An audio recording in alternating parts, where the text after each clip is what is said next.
Genesis chapter 50.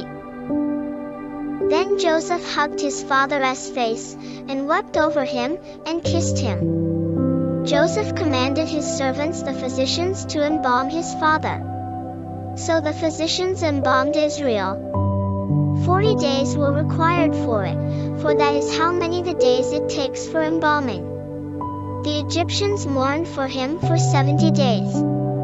When the days for mourning for him had passed, Joseph spoke to the house of Pharaoh, saying, If now I have found favor in your sight, please speak in the ears of Pharaoh, saying, My father made me take an oath, saying, Look, I am dying. Bury me in the tomb that I dug for myself in the land of Canaan. Now therefore, please let me go up and bury my father, and I will return again.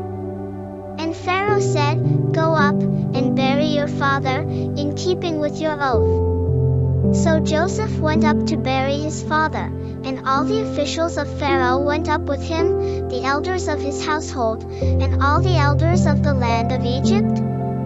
All the household of Joseph, his brothers, and his father's household.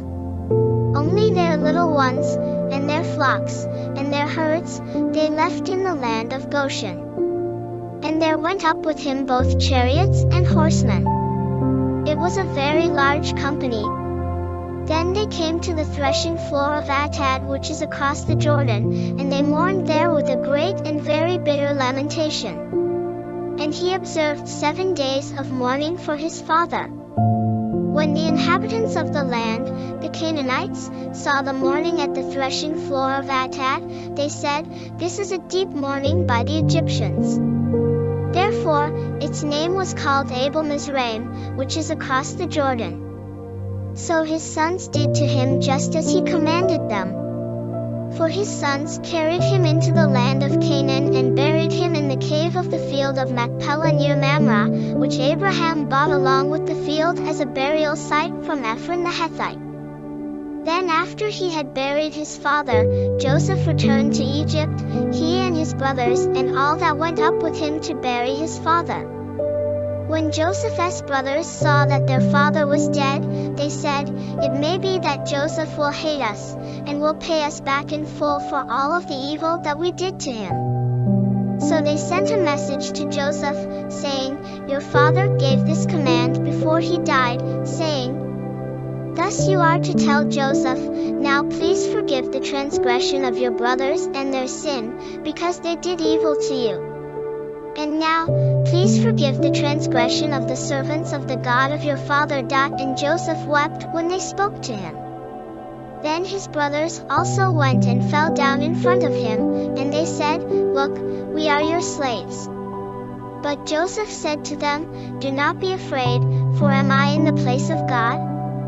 As for you, you meant evil against me, but God turned it into good in order to bring about this present result, to save the lives of many people. So therefore, do not be afraid. I will provide for you and your little ones. And he consoled them and spoke kindly to them. So Joseph lived in Egypt, he and his father's household. And Joseph lived 110 years.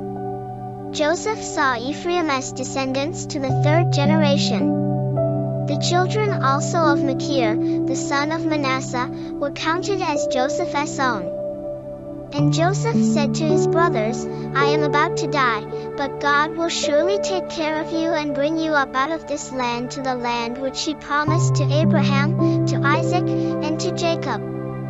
Then Joseph made the sons of Israel take an oath, saying, God will surely take care of you. Then you must carry up my bones from here. So Joseph died, being 110 years old, and they embalmed him and placed him in a coffin in Egypt.